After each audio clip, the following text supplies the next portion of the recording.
Eu estava servindo o jantar na minha própria casa, quando minha filha Clarice gritou bem alto, na frente de todo mundo: "Minha mãe cheira a xixi!" A mesa inteira explodiu em gargalhadas. Meu genro Alexandre bateu palmas, como se fosse a coisa mais engraçada do mundo. Meus netos, João de 12 anos e Marina de 9, riram tanto que quase engasgaram com a comida. Senti meu rosto queimar de vergonha, mas não disse uma palavra. Apenas terminei de servir com as mãos tremendo e me sentei em silêncio. Com 67 anos, eu tinha me tornado o chato da minha própria mesa. Depois de criar Clarice sozinha desde os 2 anos de idade, trabalhar em 3 empregos para dar a ela tudo o que precisava, pagar universidade particular, agora era tratada como um estorvo na casa que construí com meu próprio suor. Eles achavam que eu não percebia os olhares de desprezo, os sussurros quando pensavam que eu não estava ouvindo. "A vovó está ficando chata", dizia Marina. "Ela reclama de tudo", completava João. Alexandre sempre concordava, balançando a cabeça como se estivesse fazendo um favor enorme ao me tolerar na minha própria casa. Naquela noite, depois que todos foram dormir, fiquei sozinha na cozinha, lavando a louça e conversando baixinho com Deus. "Senhor, o que eu fiz para merecer essa ingratidão? Será que me sacrifiquei demais por eles?" As lágrimas caíam no meio da espuma do detergente. Mas algo dentro de mim estava mudando. Eu não era mais a mesma mulher que aceitava desrespeito em silêncio. Durante anos, eles nunca perguntaram de onde vinha o dinheiro das contas, das compras, das viagens deles. Nunca quiseram saber sobre minhas economias, meus investimentos, o que eu realmente possuía. Mas o que eles não sabiam é que tudo estava prestes a mudar. Meu nome é Graça Morales. Tenho 67 anos e durante décadas fui a mulher invisível que sustenta essa família. Clarice nunca teve que se preocupar com nada porque eu sempre estive aqui resolvendo, pagando, me sacrificando. Quando o pai dela, Fernando, nos abandonou, ela mal tinha 2 anos. Ele foi embora numa madrugada levando apenas uma mala e deixando dívidas que levei anos para pagar. Nunca mais voltamos a saber dele. Clarice era pequena demais para entender que o mundo dela tinha desmoronado, mas eu entendia perfeitamente. Trabalhei como costureira durante o dia e fazia faxina em escritórios à noite para juntar cada centavo. Nunca faltou nada para minha menina. Paguei aulas de inglês, de informática, universidade particular de administração. Quando ela se casou com Alexandre, dei 30 mil reais de presente para começarem a vida. Quando João nasceu, vieram morar comigo na casa que eu tinha comprado anos antes. Cuidei do bebê durante 2 anos enquanto ela se recuperava. Quando Marina chegou, fiz a mesma coisa. Sempre fui a mulher que resolvia tudo, que sustentava todos, que se sacrificava pelos sonhos dos outros.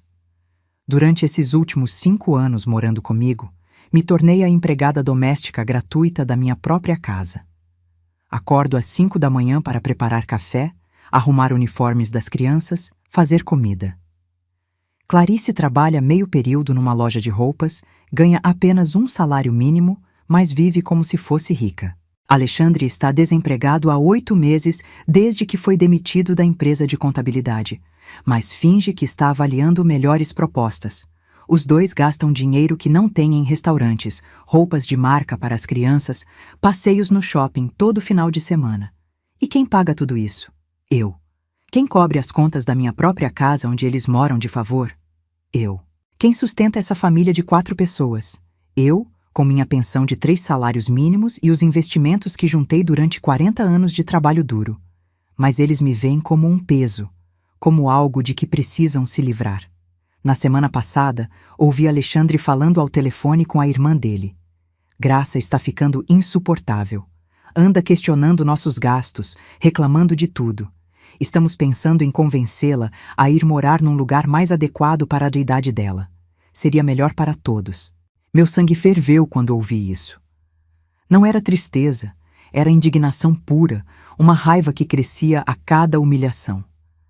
Mas há coisas que eles não sabem sobre mim, coisas que vão descobrir muito em breve. Durante todos esses anos, enquanto viviam sua vida confortável às minhas custas, Fui muito inteligente com meu dinheiro. Trabalhei durante 40 anos. Nunca gastei em luxos, sempre guardei, sempre investi. Comprei esta casa quando tinha 30 anos, paguei completamente em 15 anos. Tenho contas de poupança, investimentos no banco, um patrimônio que eles nunca se incomodaram em conhecer. O problema é que me acostumei a ser generosa. Quando Clarice se casou, quando os netos nasceram, quando precisavam de ajuda, eu sempre estava lá com meu dinheiro e meu trabalho. Mas a generosidade virou obrigação e a obrigação virou desprezo. Agora me veem como uma empregada velha que não serve mais, como um móvel velho que precisa ser descartado. Ontem à noite, depois daquele episódio humilhante no jantar, algo se quebrou definitivamente dentro de mim. Fiquei acordada até tarde pensando em cada sacrifício que fiz, em cada vez que me calei quando me desrespeitaram, em cada ocasião que coloquei as necessidades deles antes das minhas. 45 anos criando Clarice sozinha. 10 anos ajudando com os estudos universitários. 5 anos mantendo ela, o marido e os filhos. E agora me pagam com zombarias e planos para se livrarem de mim. Esta manhã acordei diferente. Não com tristeza, mas com uma clareza que não sentia há anos. Fiz meu café e me sentei para fazer contas no meu caderno velho. Somei minhas economias, meus investimentos, o valor desta casa, tudo que realmente possuo. O número que vi me fez sorrir pela primeira vez em meses. Eles não fazem ideia do que realmente tenho. E não fazem ideia do que estou prestes a fazer. Antes de continuar, me diz uma coisa. De que cidade você está assistindo?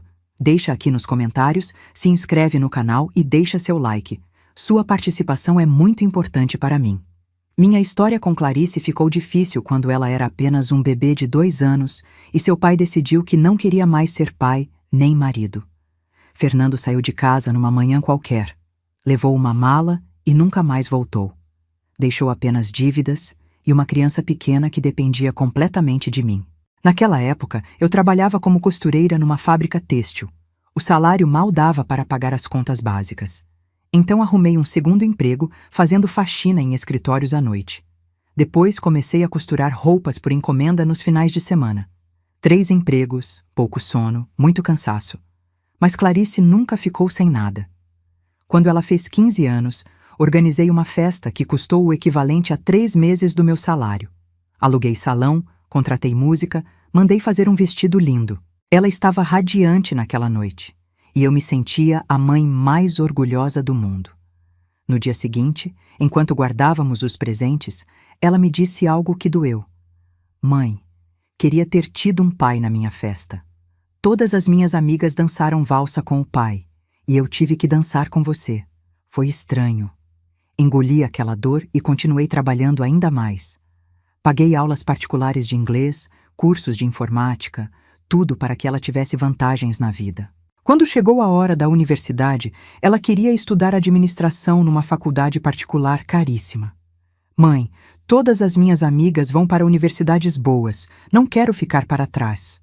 Revisei minhas economias e percebi que teria que trabalhar turnos extras durante 4 anos para pagar a mensalidade. Fiz isso sem reclamar. Consegui até um terceiro trabalho vendendo cosméticos de porta em porta nos finais de semana. Durante aqueles 4 anos, praticamente não tive vida própria. Clarice, enquanto isso, vivia como qualquer estudante. Ia para festas, saía com amigas, tinha namorados, comprava roupas com o dinheiro que eu dava para os gastos dela. Nunca se ofereceu para trabalhar meio período. Nunca considerou estudar numa universidade pública mais barata. Nunca se perguntou como eu conseguia o dinheiro para manter o estilo de vida dela. Quando se formou, fiz outra festa. No discurso de agradecimento, ela falou dos professores, dos amigos, do namorado da época. No final, quase como se tivesse esquecido, acrescentou: "E obrigada à minha mãe que me apoiou durante a faculdade." Me apoiou, como se tivesse sido algo pequeno, algo casual. Pouco depois, ela começou a namorar sério com Alexandre, um contador que conheceu na universidade. Ele era educado comigo, mas sempre percebi certa distância, como se eu fosse a sogra que precisava tolerar. Quando anunciaram o casamento, saquei todas as minhas economias de novo. Paguei o vestido, o salão, a comida, a música, as flores. Alexandre não contribuiu muito porque dizia que estava começando a carreira e precisava guardar dinheiro para o futuro deles. A boda foi linda. Clarice radiante, Alexandre elegante no terno. Eu observava da minha mesa sentindo orgulho, mas também uma nostalgia estranha. Minha menina não era mais só minha. Depois da lua de mel, eles vieram com uma proposta. Mãe, podemos ficar aqui em casa temporariamente? Só até juntarmos dinheiro para nosso próprio lugar. Claro que concordei. A ideia de não ficar sozinha me aliviava. Além disso, Clarice continuava sendo meu bebê, minha única família. Esse, temporariamente, já dura 5 anos. Quando João nasceu, Clarice teve um parto difícil e precisou de repouso. Eu me tornei a babá em tempo integral. Alimentava, dava banho, cuidava do bebê quando chorava de madrugada. Durante os primeiros 2 anos de vida do João, praticamente fui a mãe principal dele. 3 anos depois, Marina nasceu. A mesma história se repetiu. Parto complicado, recuperação longa e eu cuidando de tudo. Para esse momento, a situação financeira de Clarice e Alexandre não tinha melhorado. Clarice trabalhava meio período na loja, ganhando muito pouco. Alexandre trocava de emprego várias vezes, sempre buscando oportunidades melhores que nunca chegavam. A renda dos dois juntos mal cobria os gastos pessoais deles: roupas, saídas, gasolina para o carro que Alexandre comprou a crédito. Todas as contas da casa continuavam sendo pagas por mim: luz, água, gás, telefone, internet. Toda a comida eu comprava. Toda a roupa das crianças eu pagava. Todos os gastos médicos, escolares, de lazer saíam da minha conta. Mas eles agiam como se fosse o mais natural do mundo. Nunca perguntaram se eu podia bancar 5 pessoas com minha pensão. Nunca se ofereceram para procurar empregos melhores para contribuir mais. Nunca consideraram se mudar para a própria casa para aliviar meus gastos. Simplesmente assumiram que eu sempre estaria ali pagando tudo, resolvendo tudo, me sacrificando por eles. E eu permiti porque achava que isso era amor. Achava que isso era o que mães boas faziam, o que avós boas faziam. Achava que meu valor como pessoa dependia de quanto eu conseguia dar, de quanto conseguia me sacrificar, de quanto conseguia aguentar. Mas durante esses últimos meses, enquanto eles planejavam se livrar de mim, enquanto me tratavam como um peso, enquanto zombavam de mim na minha própria mesa, percebi que o que eu achava que era amor, na verdade, era abuso. O que eu achava que era uma família unida, na verdade, era uma relação parasitária onde eu dava tudo e eles pegavam tudo. A gota d'água veio na semana passada. Eu estava guardando roupa no quarto deles quando ouvi Alexandre no corredor falando ao celular. A porta estava entreaberta e ele não percebeu minha presença. Mana, a situação está ficando insustentável, dizia ele. A velha está insuportável. Questiona cada centavo que gastamos, reclama de tudo. A Clarice e eu conversamos e achamos melhor convencê-la a morar com a prima Glória. Seria melhor para todos, sabe? Teríamos nossa privacidade e ela teria companhia da idade dela. Fiquei paralisada atrás da porta. A gente já conversou com a prima, continuou Alexandre. Ela topou receber a graça lá, desde que a gente ajude com uma grana todo mês. A casa é nossa mesmo, então podemos reorganizar tudo, transformar o quarto dela num escritório para mim. Meu coração disparou. Não era tristeza que sentia, era fúria. Uma fúria que vinha do fundo da alma, acumulada por anos de sacrifícios não reconhecidos, de trabalho não valorizado, de amor não retribuído. A casa era minha, não deles. O dinheiro era meu, não deles. E eles estavam planejando me descartar como um móvel velho, mas querendo garantir que eu continuasse pagando minha própria manutenção em outro lugar. Naquela noite, deitada na minha cama, tomei a decisão final. Não ia esperar mais. Não ia tolerar mais humilhações. Não ia continuar sendo o fantasma da minha própria casa. Era hora de recuperar minha dignidade. Era hora de mostrar a eles quem realmente sustentava esse castelo de cartas. E muito em breve eles descobririam da pior maneira possível. Na manhã seguinte, acordei às 5 da manhã como sempre, mas era uma mulher diferente. Não fiz café para ninguém. Não arrumei o uniforme das crianças. Sentei na mesa da cozinha com meu caderno velho e uma calculadora e comecei a fazer contas. Primeiro, somei todas as minhas economias. 120 mil reais em investimentos acumulados ao longo de 40 anos de trabalho. Dinheiro que juntei centavo por centavo, que investi com inteligência, que protegi com cuidado. Depois, calculei o valor da casa. Um corretor tinha me dito há alguns meses que ela valia pelo menos 380 mil reais, totalmente quitada, sem dívidas. Minha pensão era de 3 salários mínimos por mês. Não era muito, mas era minha. Somando tudo, eu tinha um patrimônio de 500 mil reais. R$500 mil que eu construí sozinha, sem ajuda de ninguém. E eles achavam que eu era um peso. Liguei para o banco e marquei uma reunião urgente com meu gerente, o Marcelo, que me atendia há mais de 10 anos. A reunião foi marcada para segunda-feira de manhã. Também liguei para o Dr. Eduardo, meu advogado, e pedi um horário para terça-feira. Disse que precisava atualizar documentos importantes. Quando Clarice desceu para o café, eu já estava pronta para sair. "Aonde você vai tão cedo, mãe?" perguntou com curiosidade. "Tenho alguns assuntos para resolver no banco", respondi calmamente. Ela apenas deu de ombros e foi preparar café para ela. Não perguntou que assuntos eram. Nunca se interessou pela minha vida financeira, apenas pelos benefícios que ela trazia. Segunda-feira chegou e fui ao banco pontualmente às 9 horas. Marcelo me recebeu com o sorriso amável de sempre, mas quando comecei a explicar a situação, a expressão dele mudou completamente. "Dona Graça", disse ele depois de me ouvir, "infelizmente, casos como o seu são mais comuns do que a senhora imagina. Muitos idosos sofrem abuso financeiro e emocional de suas próprias famílias." Suas palavras confirmaram que eu não estava louca, que não estava exagerando. O que acontecia comigo tinha nome: abuso. "Quero proteger meu dinheiro", disse com firmeza. "Quero que minha família pare de ter acesso aos meus recursos." Marcelo assentiu e começamos a trabalhar.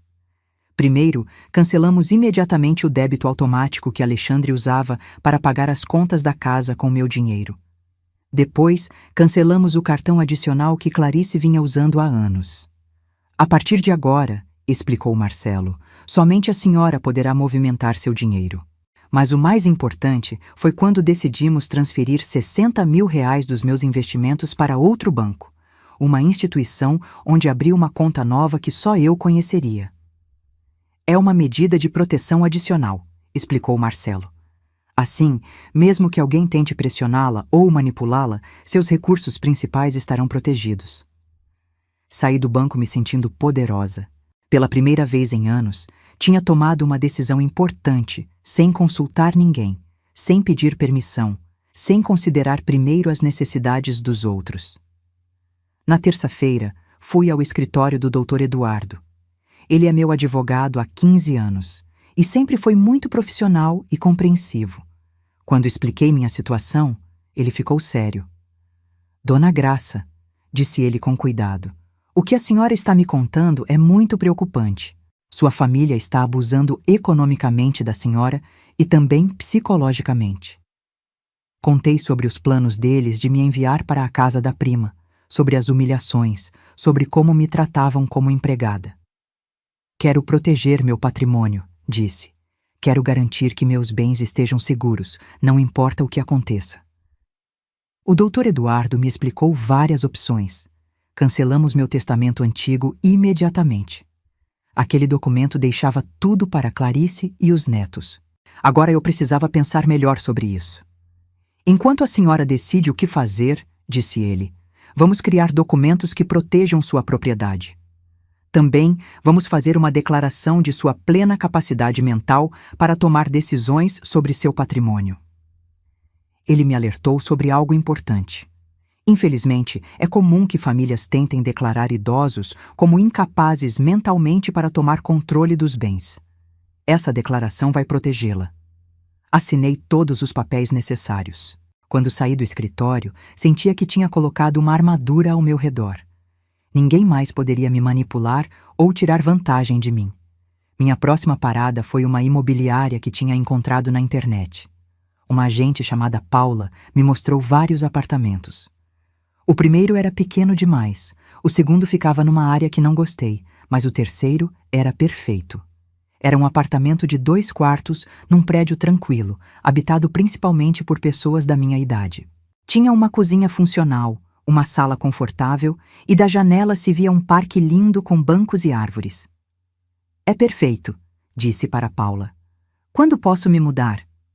Se a senhora der o depósito hoje, posso entregar as chaves amanhã mesmo, respondeu ela sorrindo. Sem hesitar, peguei meu talão de cheques e fiz o pagamento. 2 meses de depósito mais o primeiro mês de aluguel. Era uma quantia considerável, mas eu tinha os recursos. Pela primeira vez em anos, estava gastando meu dinheiro em algo só para mim. Paula me deu o endereço de uma loja de móveis que vendia peças econômicas, mas de boa qualidade.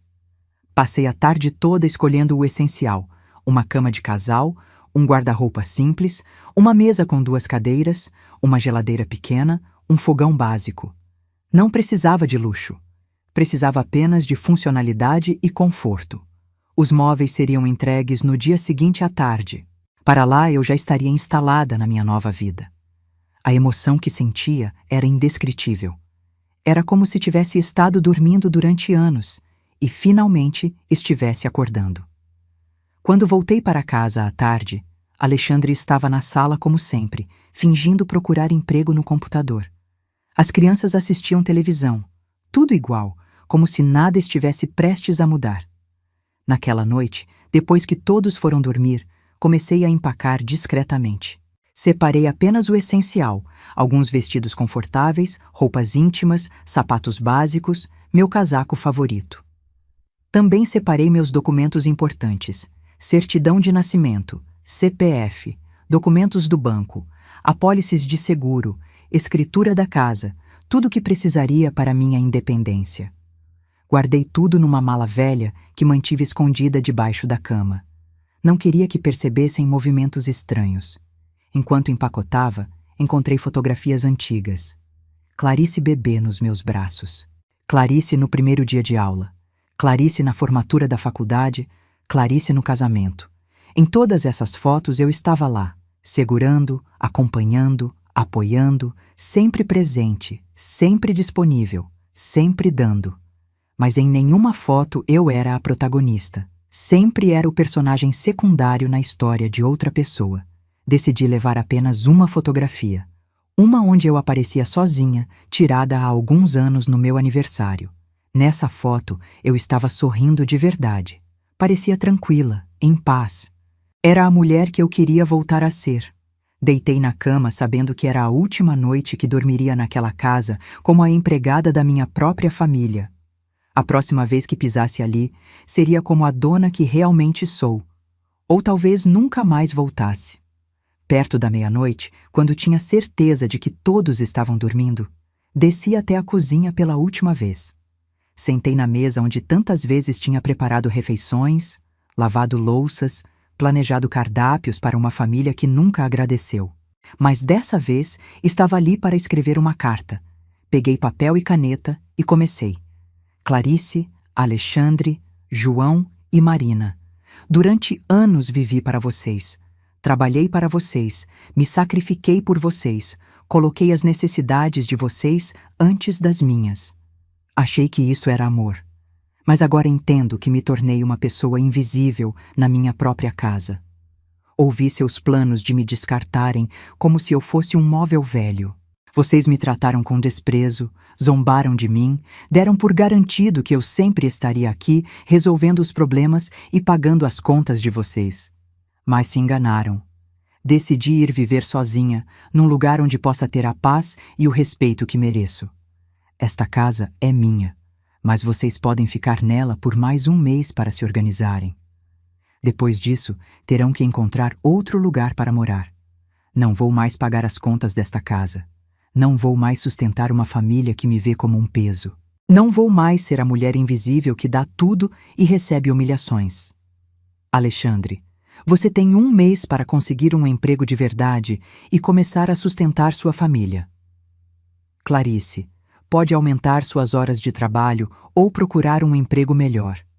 João e Marina vão aprender o que significa ter responsabilidades e valorizar as pessoas que os amam.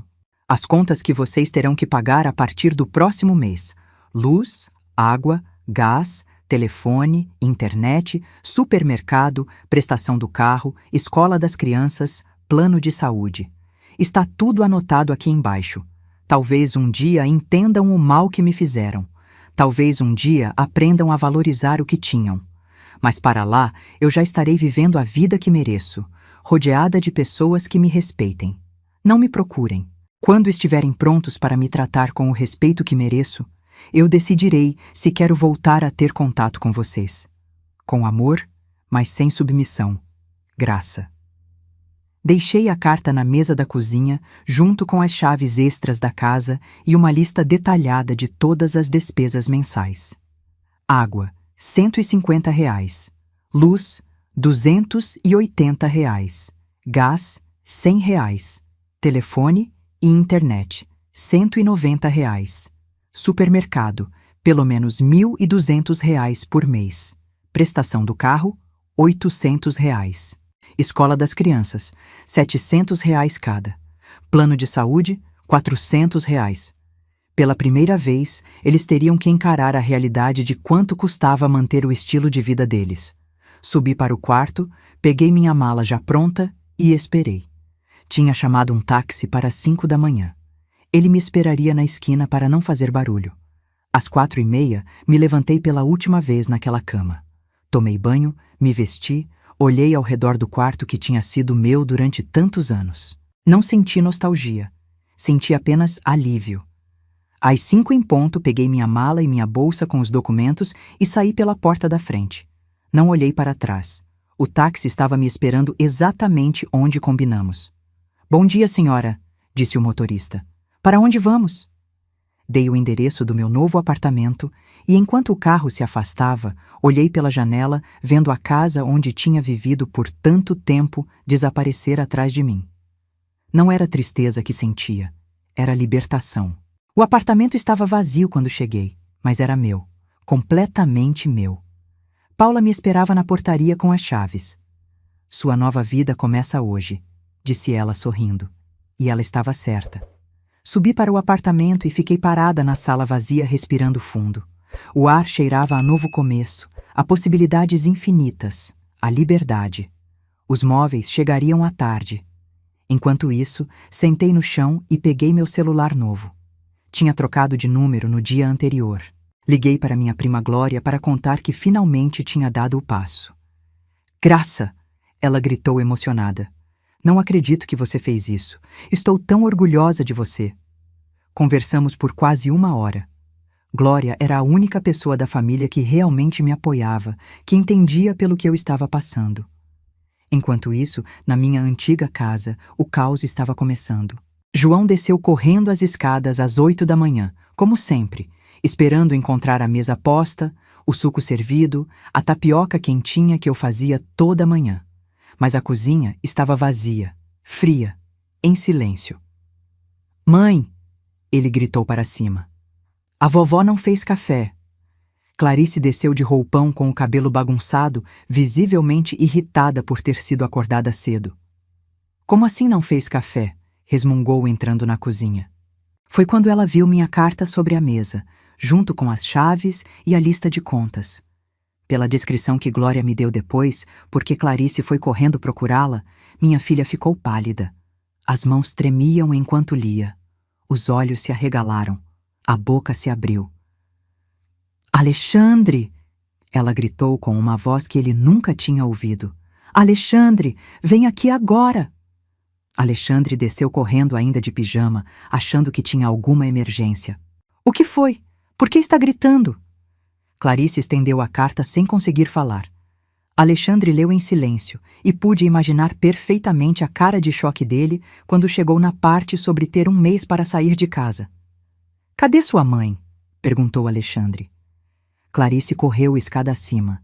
Abriu a porta do meu quarto, encontrou a cama arrumada, o guarda-roupa meio vazio, nenhum rastro da minha presença. Ela foi embora, sussurrou voltando para a cozinha. Foi embora de verdade. Marina desceu nesse momento procurando o café da manhã. Por que estão gritando? Cadê a vovó? A vovó foi embora, disse Clarice com voz trêmula. Foi embora para onde? Perguntou Marina sem entender. Para viver em outro lugar, respondeu Alexandre, começando a processar as consequências da minha partida. João, que com 12 anos entendia melhor as coisas, perguntou: E quem vai fazer o café? Quem vai pagar as contas? Essa pergunta caiu como uma bomba na cozinha. Era a primeira vez que alguém naquela família se questionava quem realmente cobria os gastos básicos. Clarice tentou me ligar. O número não existia mais. Tentou ligar para minhas amigas.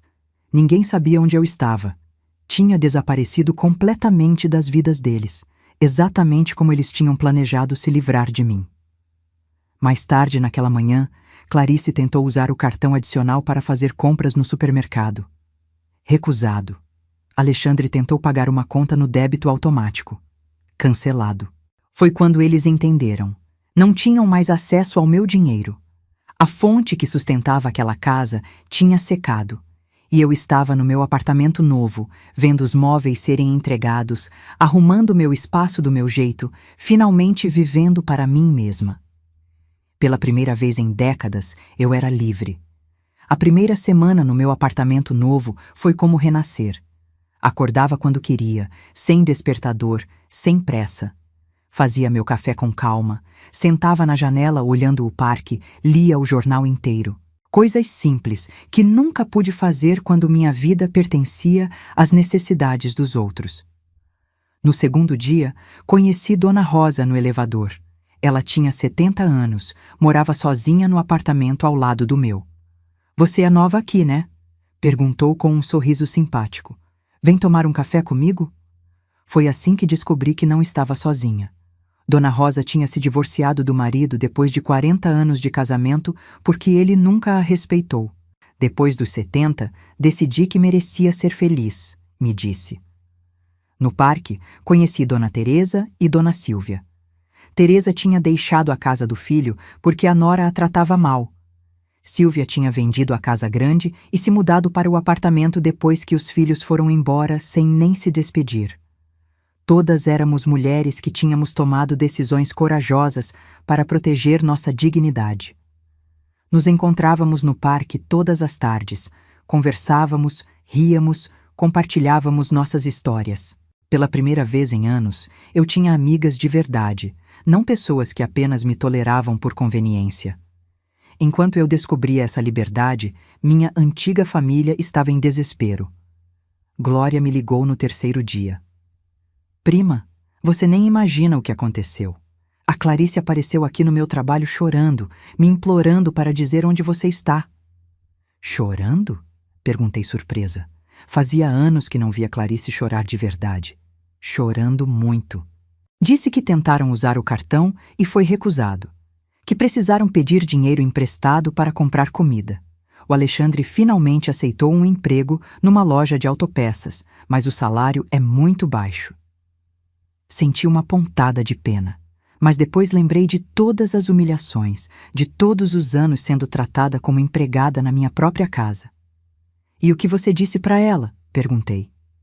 Disse que não sabia onde você estava, mas que se ela realmente quisesse te encontrar, talvez devesse pensar em como te tratou todos esses anos. Na segunda semana, a realidade bateu de vez na minha antiga família. Glória me contou que eles tinham descoberto quanto custava realmente manter a casa. A conta de luz chegou, R$ 280. A de água, 150. Gás, telefone, internet, supermercado. Tudo somado dava mais de R$ 3.000 por mês, sem contar escola, remédios, gasolina. Alexandre estava trabalhando, mas ganhava pouco mais de um salário mínimo. Clarice continuava no emprego de meio período. A conta não fechava. Foi numa tarde de sábado, 2 semanas depois da minha partida, que Clarice me encontrou. Eu estava no parque conversando com minhas amigas quando a vi se aproximando. Ela parecia diferente, mais magra, com olheiras, roupa menos cuidada do que o normal. Minhas amigas entenderam a situação imediatamente e se afastaram com discrição, me deixando a sós com ela. Mãe, disse Clarice com a voz tremendo. Me virei para olhá-la sem mostrar surpresa. Clarice, podemos conversar? Ela se sentou ao meu lado no banco, mas manteve distância. Parecia nervosa, insegura, como se não soubesse por onde começar. Mãe, a gente precisa que você volte para casa.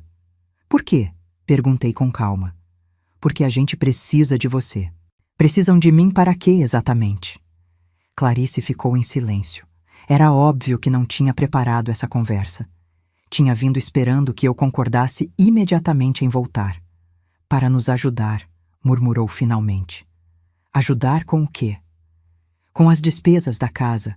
O Alexandre conseguiu emprego, mas não ganha o suficiente para cobrir tudo. Ali estava a verdade. Não precisavam de mim como mãe, como avó, como pessoa. Precisavam de mim como fonte de dinheiro, como a solução mágica para os problemas financeiros deles. Clarice, disse com voz serena, durante anos vocês me trataram como se eu fosse um peso. Zombaram de mim, me humilharam, planejaram se livrar de mim. Agora que descobriram que eu é que mantinha o estilo de vida de vocês, querem que eu volte.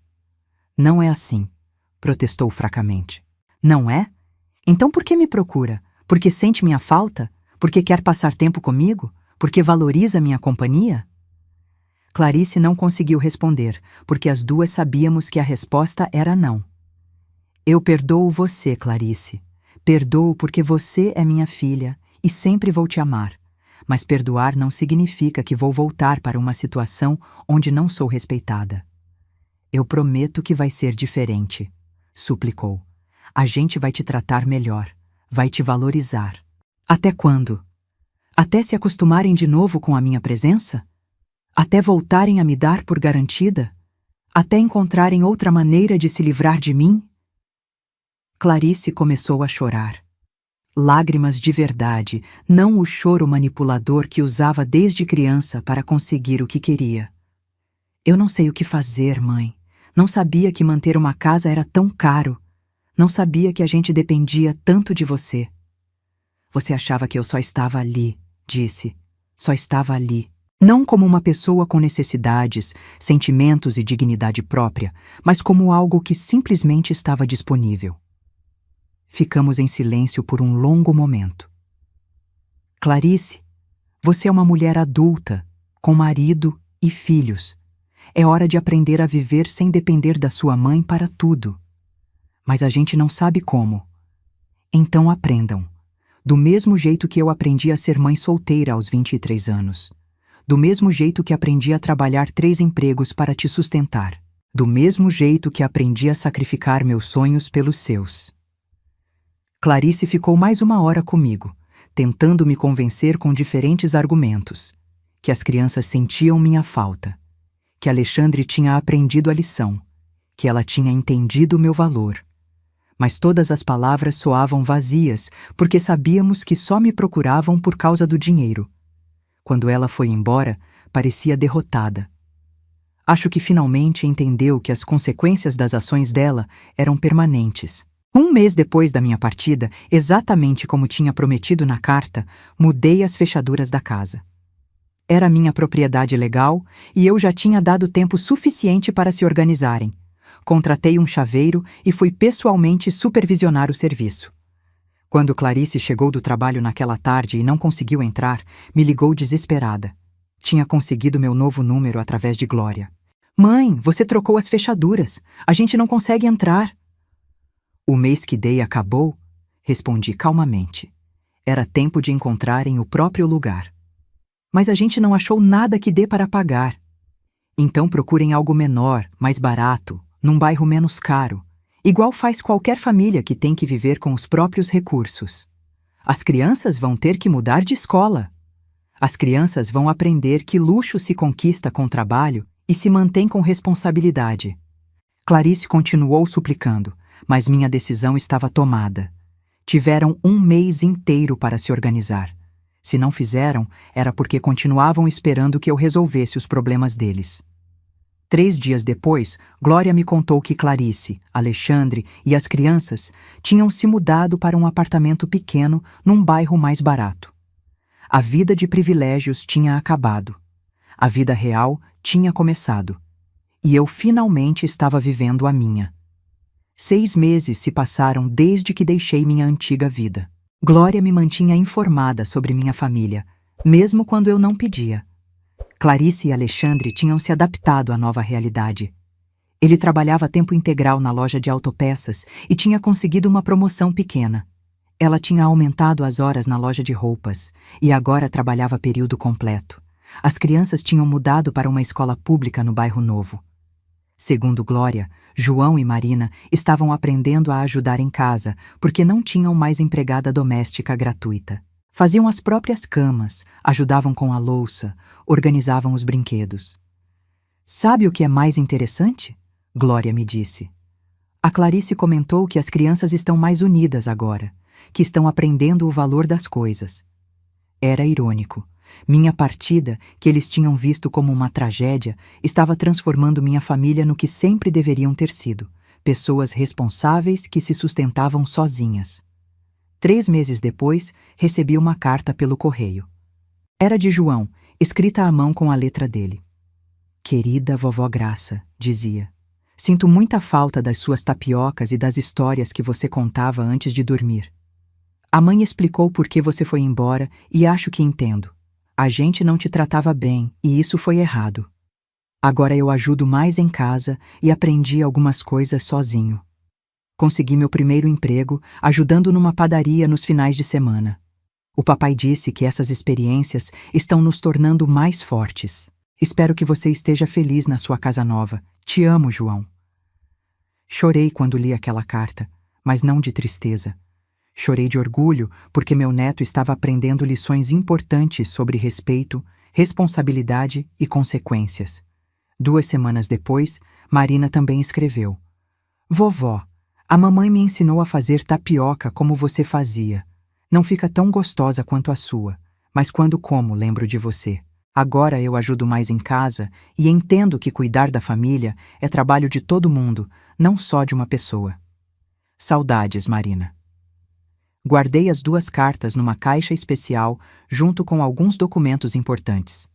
Não por rancor, mas porque representavam a transformação da minha família. Eram a prova de que minha decisão, mesmo sendo dolorosa, tinha sido correta. 1 ano depois de ir embora, encontrei Clarice por acaso no mercado. Fiquei surpresa ao ver como ela tinha mudado. Parecia mais madura, mais responsável. Suas mãos tinham calos de trabalhar mais horas, mas também parecia mais segura de si mesma, mais confiante. Mãe, disse quando me viu, você está com uma cara ótima. Obrigada, você também está diferente. Conversamos por alguns minutos.